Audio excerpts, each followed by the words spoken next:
This has been on my mind recently. The things happening around us that go unnoticed.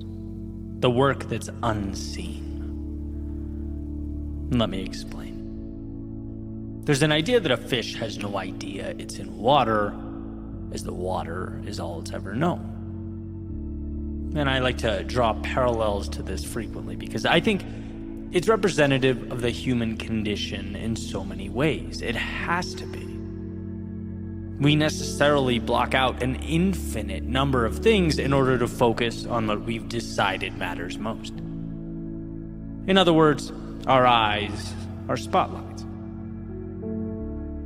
And the beauty is that this allows us to say yes to that which will push us in a given direction, disregarding everything else.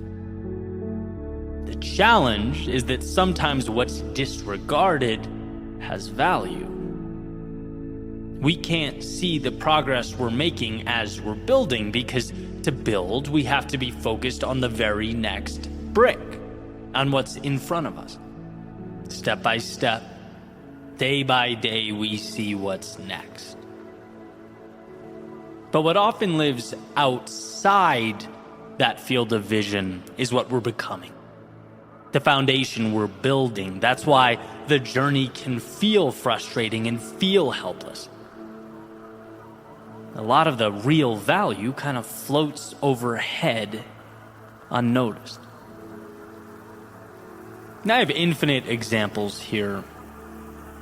I'll give you one of my favorites.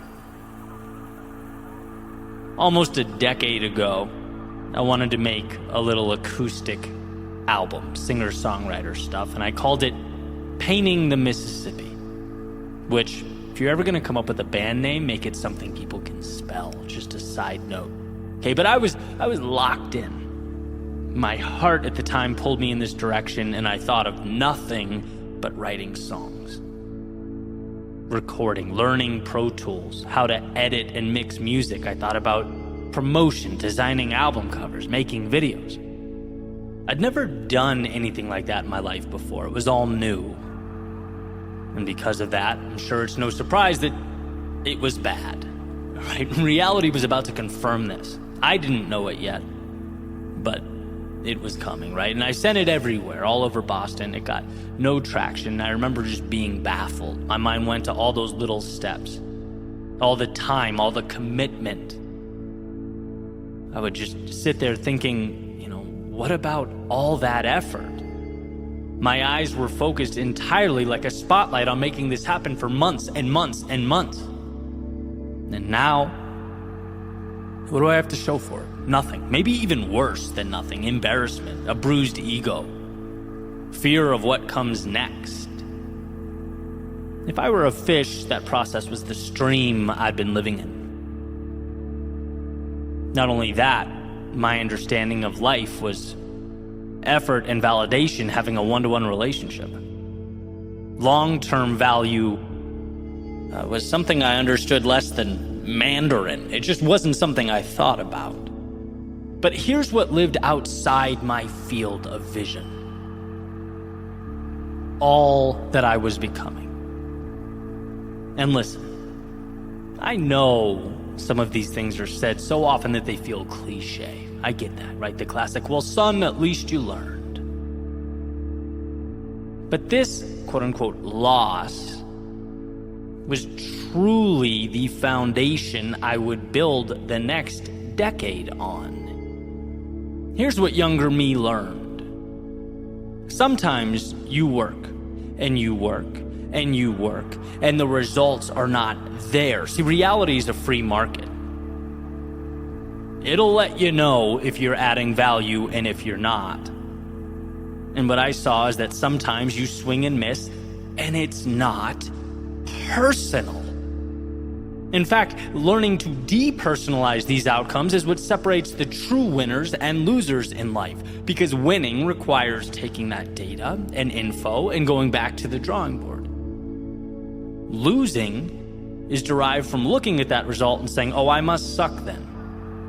I must not have what it takes. It was the hardening that I needed. impossible to see that in real time, right? That was life outside the stream I was swimming in. But oh, how grateful I am for it. To ultimately learn that life does not give charity. No one deserves anything. You either evolve until you can get what's yours, or you miss out on all of it. And see, what I'd love you to do as you march forth into your next unknown is understand that so long as you are humble enough to adapt and learn and grow, there is value happening in real time. And I only remind you because it's very likely that right now in this moment you can't see it. You can't see how what you're going through now will make you stronger. How the setbacks will ultimately make all the difference. You can't see how strong you are because all you're looking at is what's next, and you have to. You're not thinking about what you've conquered or how far you've come. No, that somehow eludes us. So don't let the disappointment of the no results now intimidate you. This is the good stuff, the meaningful stuff. If you're willing to learn as you go, I promise you, even when life seems to be at its darkest, you are ascending a staircase that will bring you where you need to be.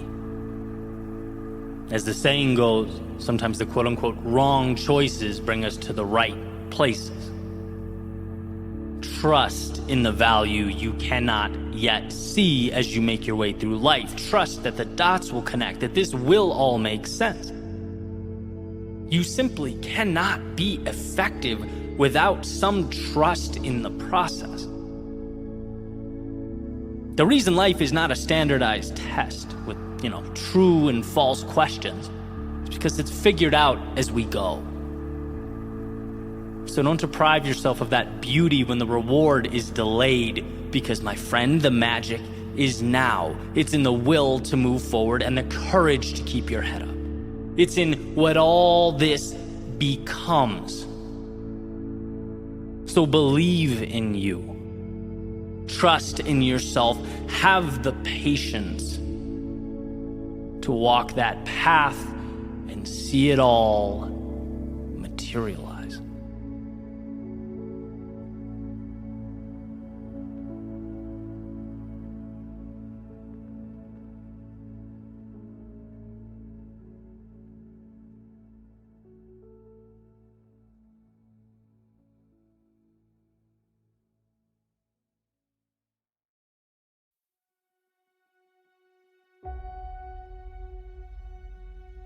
A cheat code in life is understanding the significance of getting to 1.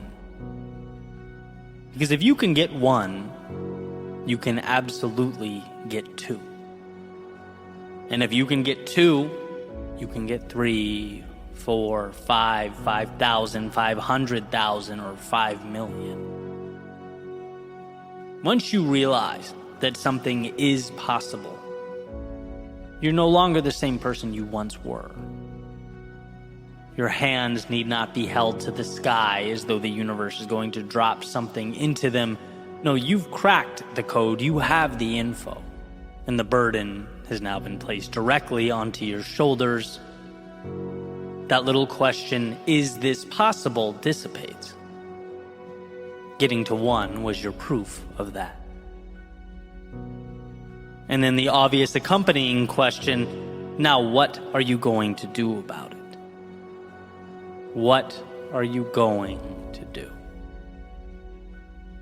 Because the race isn't to 1 million, it's to 1. 1 is the power, 1 is the reassurance, 1 is everything you need.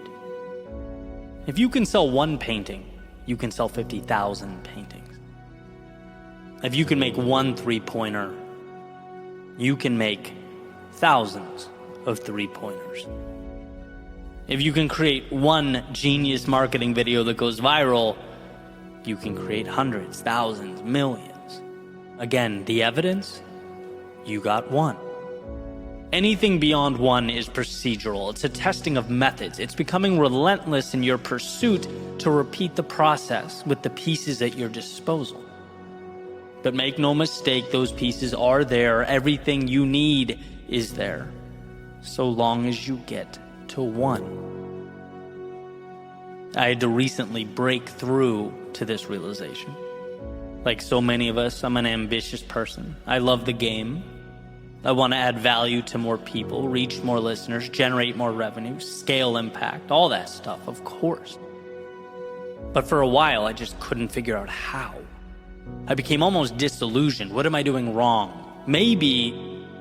What if maybe, do I dare even think for a second that I've gone as far as I can go? But was ultimately rescued by the realization that I was asking the world for things I didn't have instead of leveraging what I did. I needed to separate the value I possessed from the logistics that would transport it. Because, and this is what we forget, I've already performed my miracle. I've added value to one person, and if you can add value to one, why not 10? Why not 10 million? It's not a product issue. It's a scaling question. The car works. Figure out how to get it to the racetrack. The tool is effective. Now get it into the hands of the builders. You see the difference, the confidence that comes with that? Instead of doubting all that you bring to the world, asking yourself if more is possible, you say, yeah, of course it is, because I've already done it. Here is my proof. Now what's around me that I can use to deliver it? How can I try things, reposition things, figure out how to scale and get further? But I know it's possible. So many of us have already gotten to one. We're adding value. We're doing what we believe in. But we're asking the wrong question. We're still asking whether more is possible. It is. The burden is just on you to bring it to fruition. The burden is on you to find a way to scale the value contained in your one thing. And by the way, if you haven't arrived at one yet, buckle up. Right, getting to one was one of the best periods of my life. Right, finding your value proposition, enjoying the process, exploring, finding that intersection of value and personal contentment. You'll eventually arrive there. But remember, for you, the goal is not 1 million, it's one. One idea that works, one approach that lights you up, one action that opens your eyes to the upside, that makes the world better to those around you. When you've found your one thing, when you know it makes a difference, then you move on to the scaling chapter, right? Then how do we turn 1 into 1 million? But they're two different questions. So remember that moving forward. No matter how stuck you feel, if you have one, you simultaneously have a little seed capable of producing infinity. It just needs attention. Trust yourself to work through the logistics, because that's all it is. Transform the if into how and start building that staircase straight to the moon.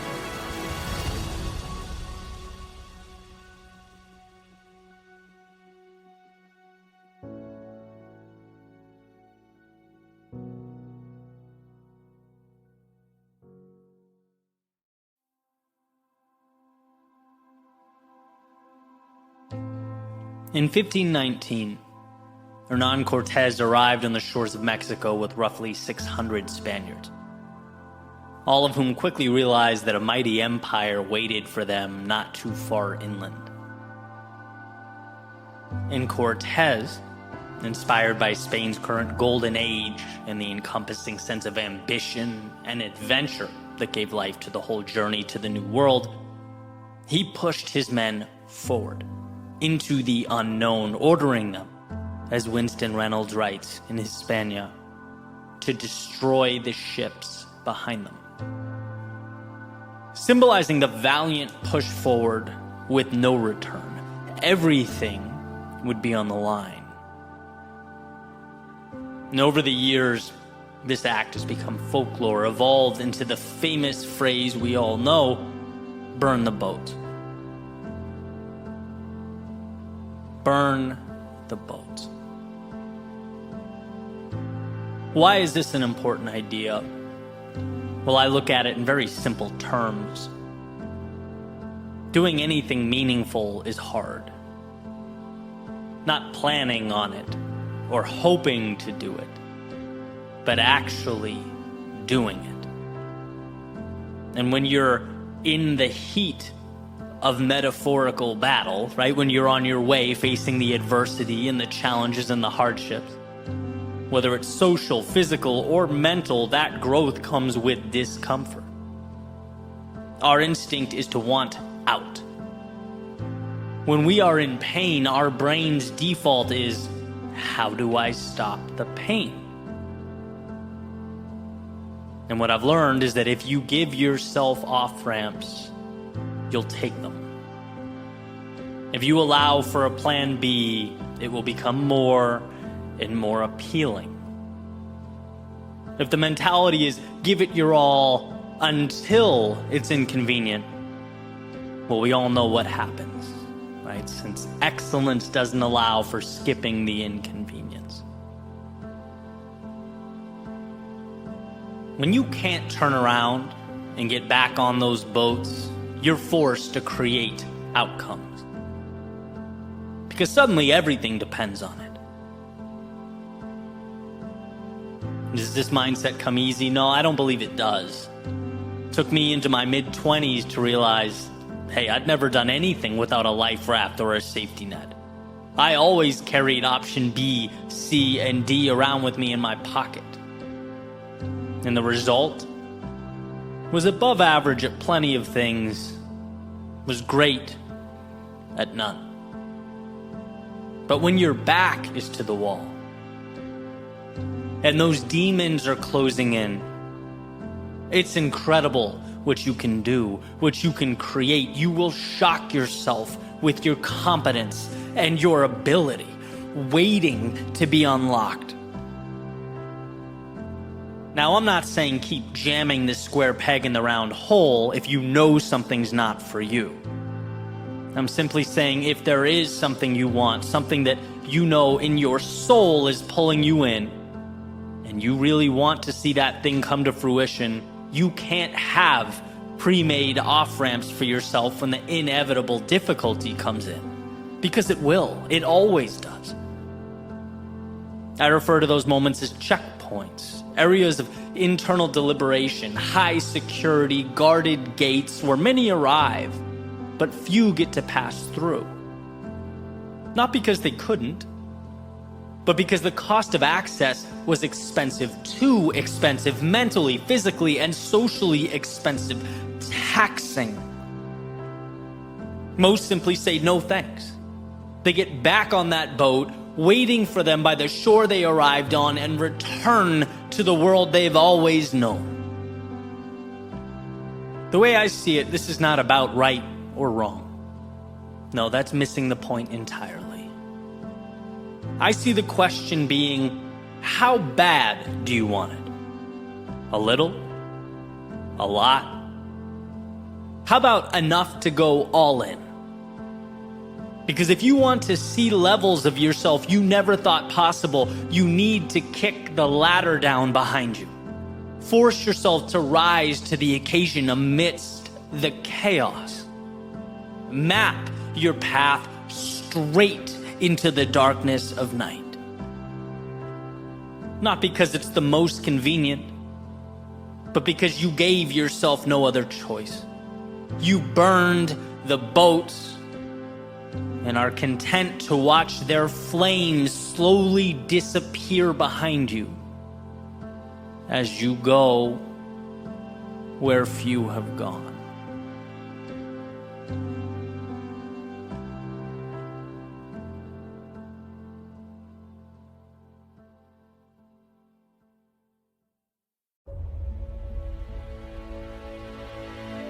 Why is it that when we look back on our lives, it's It's never the easy days or the simplicity. It's not the calm that changes our reality or makes us who we are. Don't get me wrong, calm and simplicity, they're wonderful, but they're not transformative. And why would they be? Why would we change or seek to obtain more without a reason or incentive? It's times of struggle, of turbulence. It's when life was hard that we had to rethink who we are, reshape the way we look at the world. Right? Because without chaos, you don't get calm. Without the storm, you don't get those crazy neon colors and golden rays it leaves as it passes by. In order to triumph in any capacity or any area of life, there's always a sacrifice that must be made. The adversity is the fire that forges the iron. There's a saying, hard times create strong men. Strong men create good times. Good times create weak men, and weak men create hard times. It's a cycle. And this is generally used in a socio-political sense, and I think in a lot of ways it applies today, but where I've really found it useful, where I've found value in it, is at the personal level. Because what I've noticed is that growth also appears to have a cyclical nature. And when we're in a rough situation or overcoming an obstacle, we have to push, we fight, we grow. Sometimes without even realizing it, we achieve a result, and by default, this transformation that in one way or another makes us something new.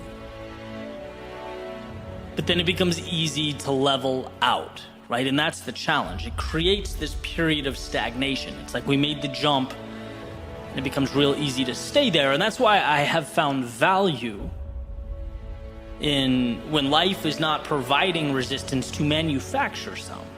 Because that's the only way to grow. Progress is happiness. Viktor Frankl in Man's Search for Meaning, he says purpose is defined from struggle. If things are too calm or simple or quiet, life begins to lack meaning, and that's never a spot we want to be. Life is about the pursuit of something.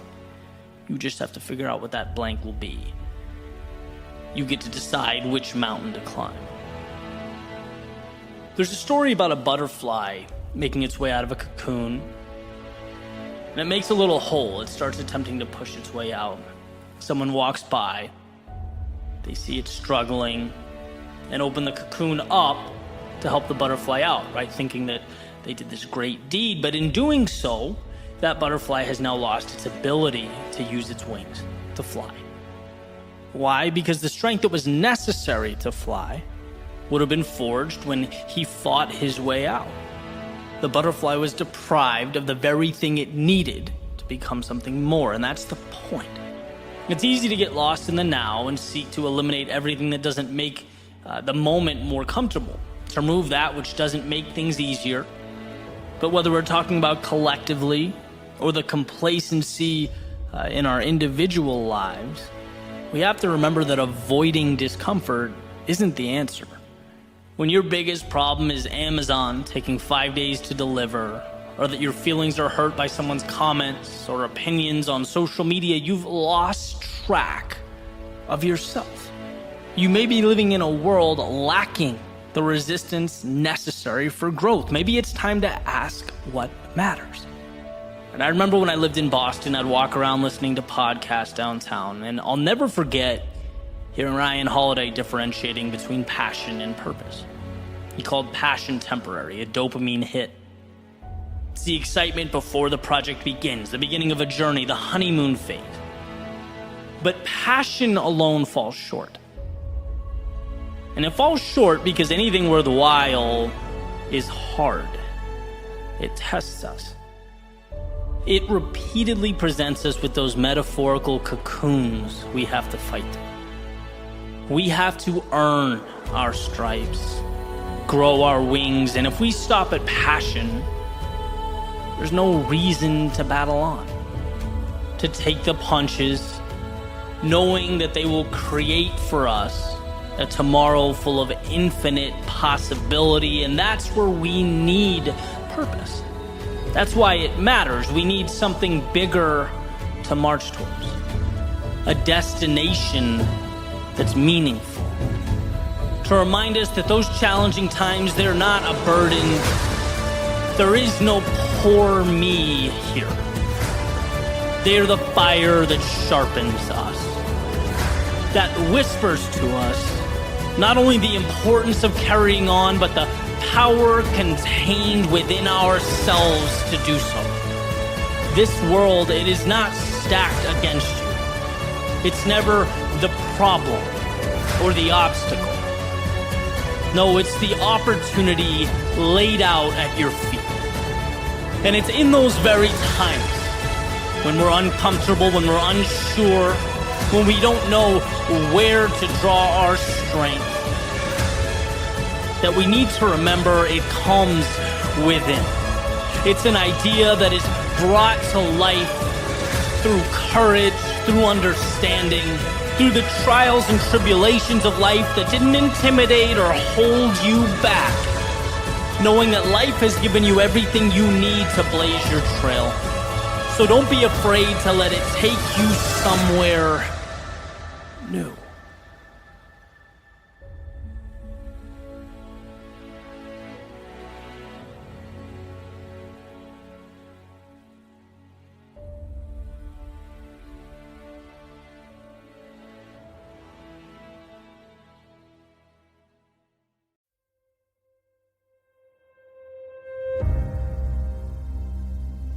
If you're lucky enough to be different, don't let go. I spend a lot of my time and energy exploring the power of perspective, how our reality is determined by how we interpret what's in front of us. How one person can look at one thing and see pain or a problem or a barrier, and another person can look at that exact same thing and see opportunity, or a future win, or a bridge to something better. And I think one of the best examples of this is how we perceive those qualities that make us unique. Those things that put us in a different category. Maybe we're a little hesitant to fully embrace because they're not common.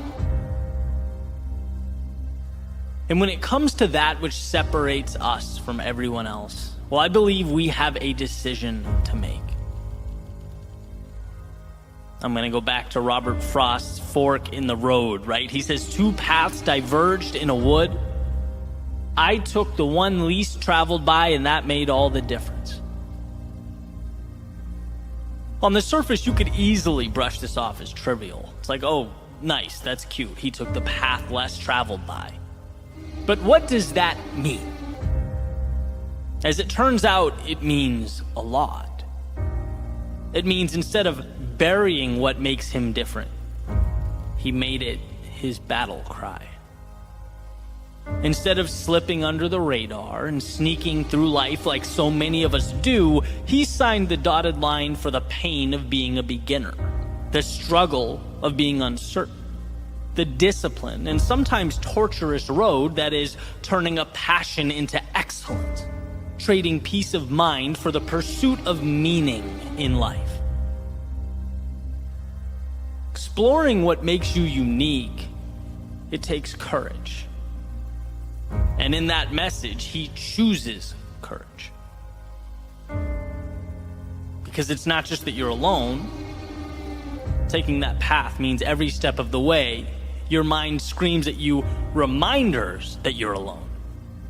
It's not just fighting traffic patterns, it's fighting your DNA.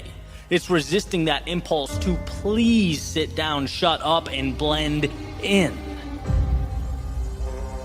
So is it a trivial decision? I'd say not really.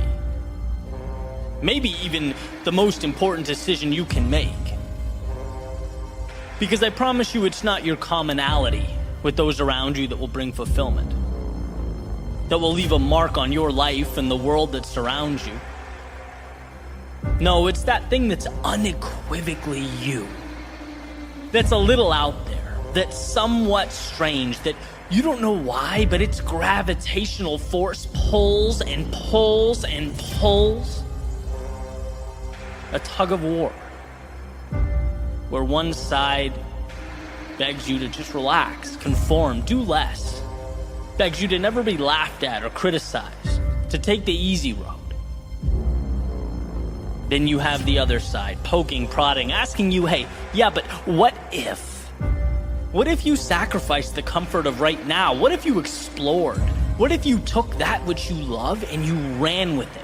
What if you worked for a delayed payday? What if for a moment in time, when people ask you what the plan is, you have to look back and say, you know what, I'm not quite sure what I'm building, but I'll keep pivoting until it's so clear you can see it from the moon. Those are the paths that pull us apart. And every time I've lost my way, it's because I've doubted my unique path. And I mean that every time. It's when I become impatient with the journey or look around and see someone else winning in a different arena using different methods, different strategies, see the latest trends and success formulas.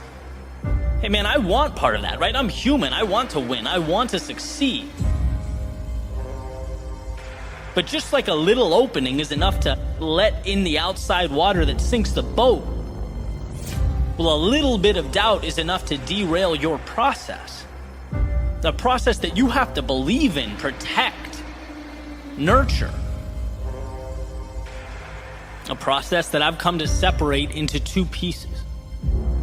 Number one, believing that the exploration of that thing that makes you unique, it's valuable. That your abilities mean something. They're not inconsequential. They're not stupid or trivial or unnecessary. If it means something to you, it will most certainly mean something to others. And you bringing it to life not only helps yourself evolve, grow, flourish, it helps the world. You just have to believe that enough to bring it to life. That's number one. Number two, trusting that as long as you don't stop in pursuit of your unique self, you can't lose. You can't lose.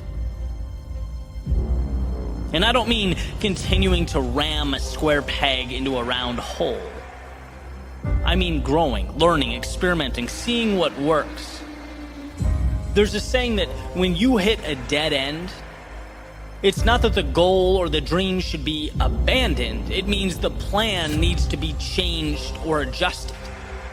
And as you get better and more experienced and continually work to adjust your strategy and your plans, learn from your mistakes, it becomes a matter of time. You increase the odds with every step forward. Being different is the most precious thing afforded to you. But to realize that miracle requires a combination of both the mythical and the practical, the imaginary and the real.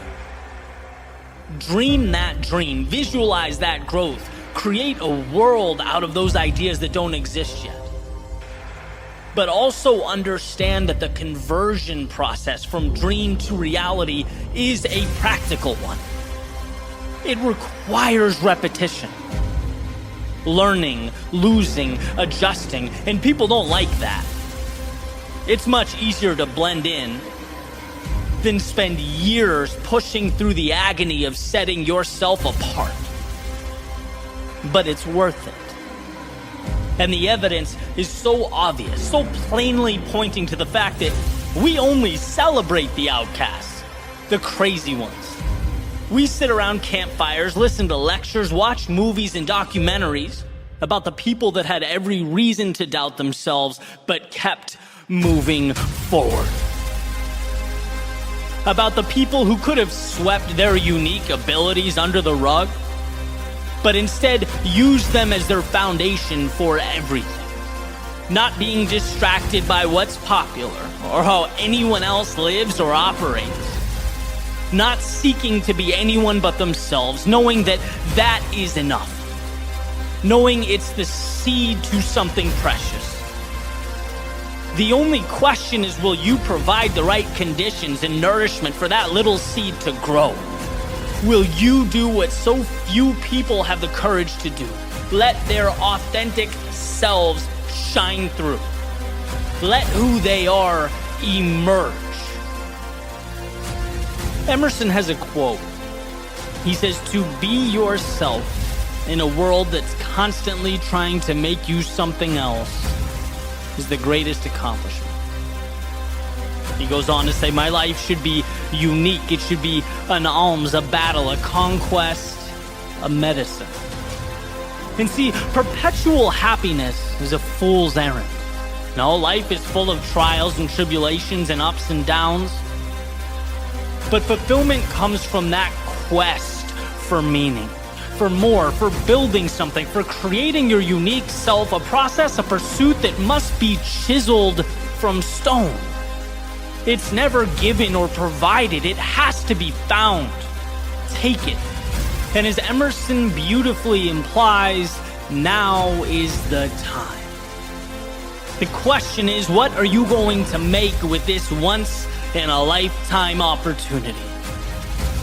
What will you make of the possibilities that only you know, only you understand, that only you can bring to life?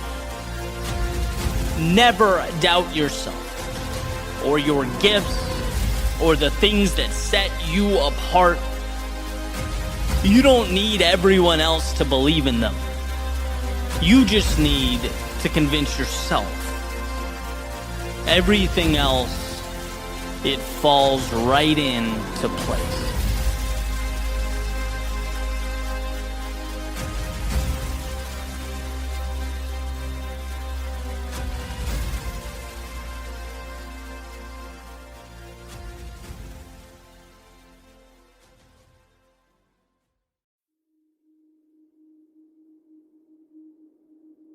Everyone wants to change the world, but no one wants to change himself.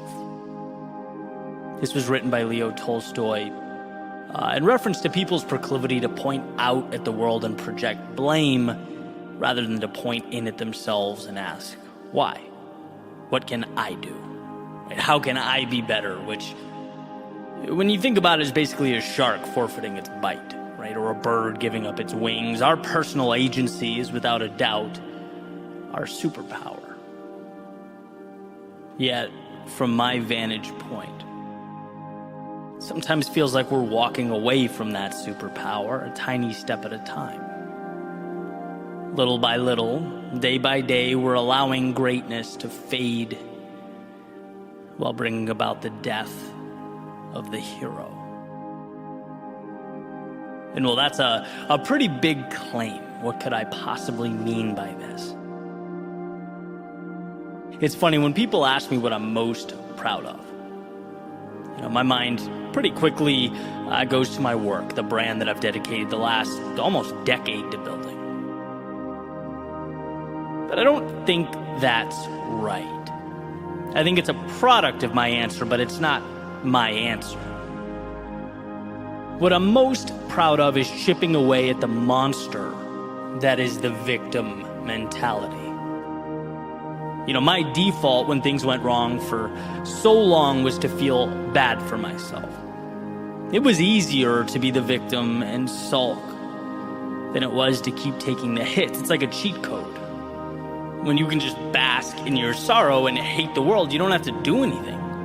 It's like a giant ibuprofen for the discomfort that is life. But it relieves the symptom, not the cause. And to understand, to overcome this worldview is like being gifted with a new pair of eyes. And what I learned was that self-pity, it gets you nothing. It leaves you resentful, disappointed, envious, wandering down a path that is not your own. What I learned was that my story needed a hero. That's why as I grew, I spoke about the power and the beauty of doing the difficult thing.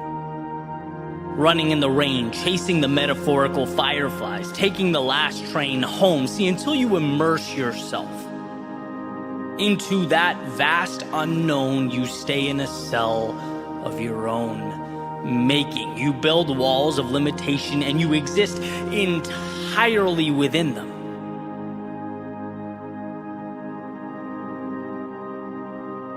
time has progressed,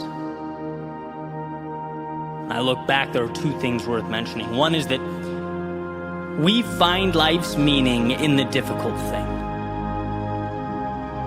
And two, there is a fundamental misunderstanding and even from time to time contempt for what the difficult thing means, for those who speak of the difficult thing as though hard truths are in some way inconsiderate. Like diverging from the comfort of one's feelings implies a lack of empathy. But that's wrong. If you love someone, if you care about someone, if you care about yourself, you say what is true. And what is true is that the shelter and the temporary comfort of victimhood is a high not worth the withdrawal, not worth the suffering. It got me nowhere, it will get you nowhere, and that is a reality that will never cease to be true. We live in a world that's been shaped entirely by those who found the courage to do the difficult thing. Everything around us is a product of the courageous decision to take the now and bend it. And that means taking hits. It means being criticized. It means by definition you are choosing to be uncommon. You're choosing to change things, yourself, and by default the world around you. There's nothing wrong with being common. Quitting is relatable. Failure is relatable. Falling short is relatable. We're all human and we've all been there. But these stock features of humanity, they are not worth celebrating. We don't put on pedestals the familiar. No, we put on pedestals the times that we've reshaped the familiar. And a world of participation trophies is a world that has disincentivized that which makes life worth living. It cripples the very pursuit that ignites the soul, a push towards the extraordinary. It's time we resurrect the hero. See through the facade of short-term comfort that leads to long-term emptiness. In a world where attention is currency, it's time we acknowledge the payment we receive when we play victim buys only despair. Sure, we're flawed. That will always be true, but we are capable of manufacturing greatness. We're capable of capturing hearts and captivating minds. If you could only see within yourself that story unwritten. If you could feel the greatness that awaits, the roads to be traveled and mountains to be climbed, there would be no debate. There'd be no hesitation about that march to the belly of the beast. If only to show that our demons exist solely where we allow them to. Resurrect the hero. Fight those battles that light you up. Blaze your trail through the valley of darkness. Take that path unknown to the common man, unseen to those who live within the confines of what is. Resurrect that hero, because you need you, because the world needs you. There's no time to be down or sad or dwell on the mistakes of yesterday. There's too much on the line to pretend that settling was the plan all along, or to point at the obstacles with disdain and hatred while life rotates around you. No, resurrect the hero. Resurrect your answer. Resurrect the person you were meant to be. It may not be simple or intuitive. It may cause you to give more than you knew you had. It may not be easy. But my friend, easy never changed the world.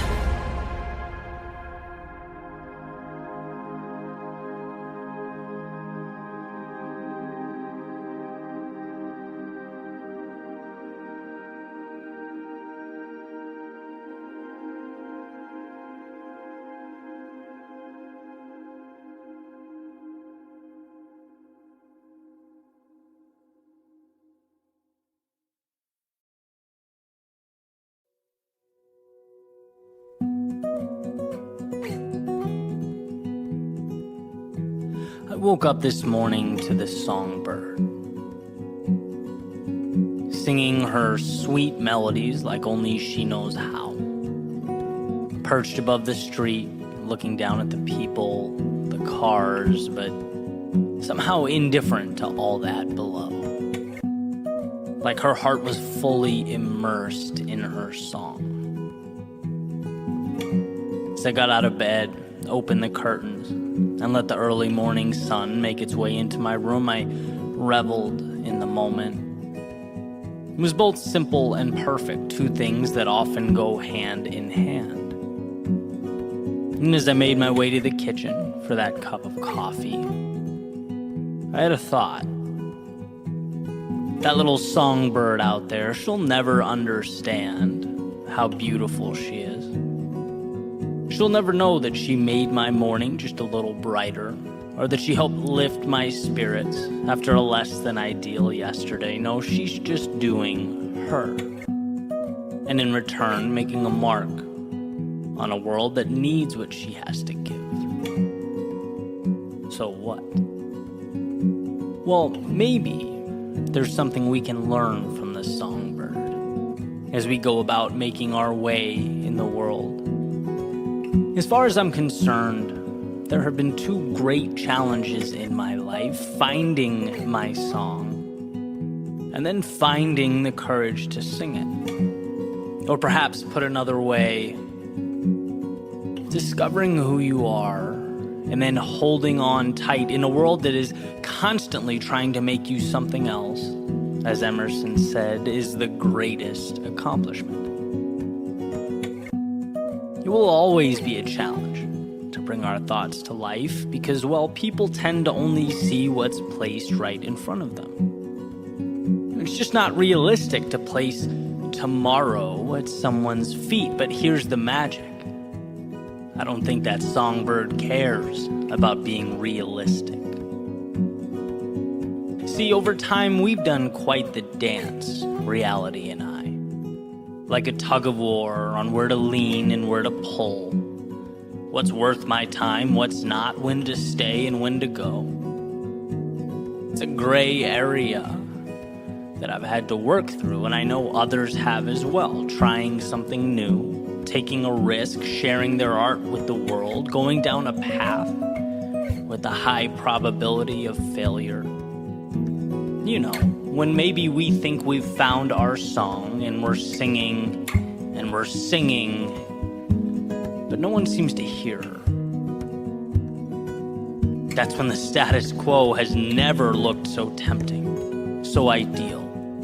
When settling for the easy path has never seemed so appealing. No, never as appealing as when our songs seem to get lost in the ether. We know how hard it is to give a piece of ourselves to the world, and it seems odd not to get something back.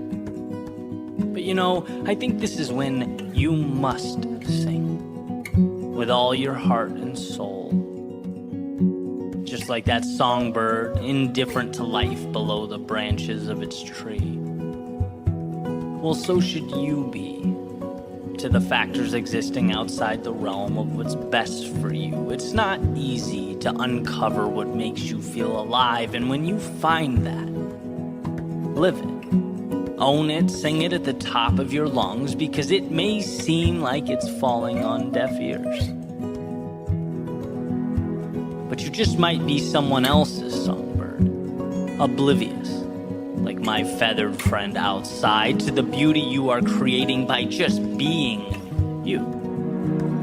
By sharing what means the most to you with the world that, whether you realize it or not, needs to hear your song. So, songbird, sing. Yeah, for you, but also for the world.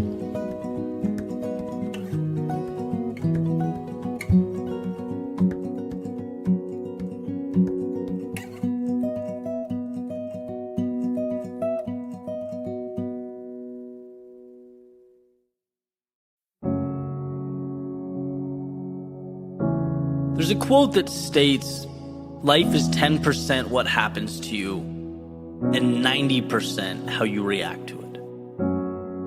Which means that your reaction is drastically more important than the circumstance. And that's critical to know. It's critical to understand that no one in life has more power over your own situation than you. And there's an old story that hits on this point exactly. There's a father and a daughter.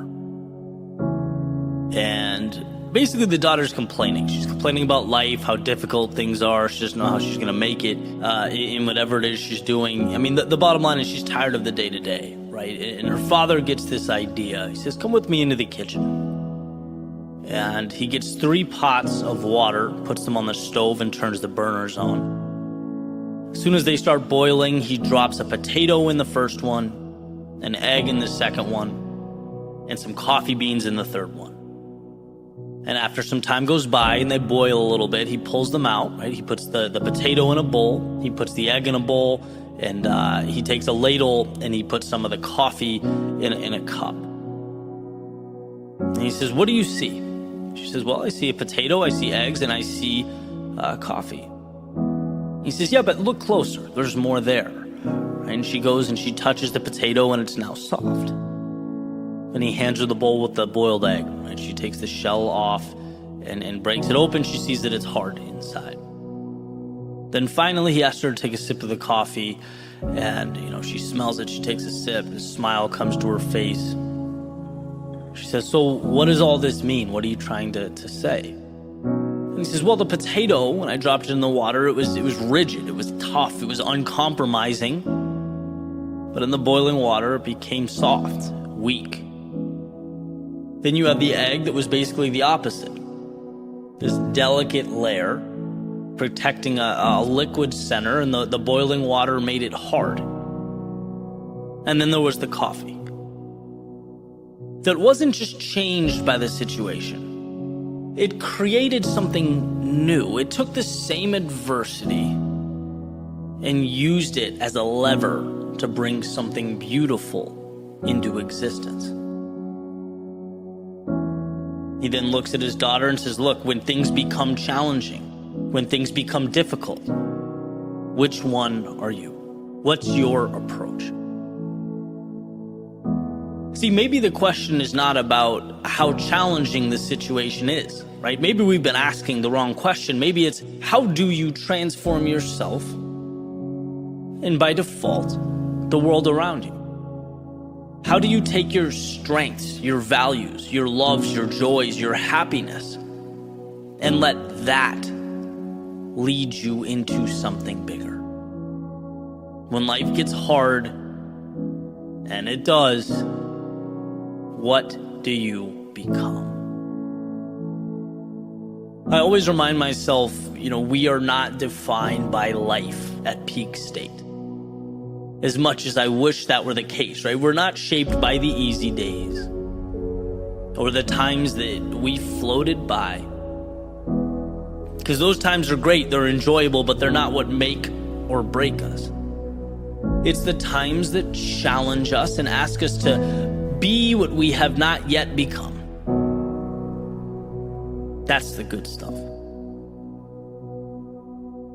And this is another one of those, simple but not easy type things, because on paper it makes sense, it's understood. But it's an outlook that manifests over time. It's slowly stacked piece by piece and brick by brick, realizing that every situation provides you with tools to make something out of an apparent nothing. And then it waits, right? Because fate is in your hands. And I can certainly think of, times in my life. That's one of the reasons I love these stories. I can reflect where each one of those pots of boiling water was relevant, right? I can think of times I was too headstrong, like the metaphorical potato. I thought success would be easy. I thought projects would be simple to execute. I spent months doing things that just weren't good because I didn't ask, what does the world need? I asked myself, what do I want to give the world? and there has to be a marriage there, right? And it was a quick reminder that the world owes me nothing. I was humbled or softened, as the story goes. I've been the egg, I've been timid, I've been uncertain, thin-skinned, worrying about what people would say or the consequences.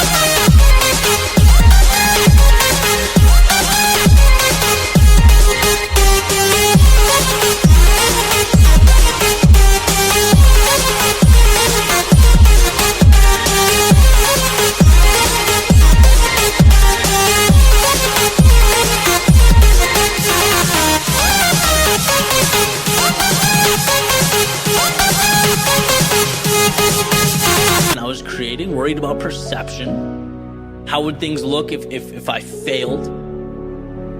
And very quickly, I learned that when life is a game of comparison or one-upmanship, when you do things for reasons and people other than yourself, can't win.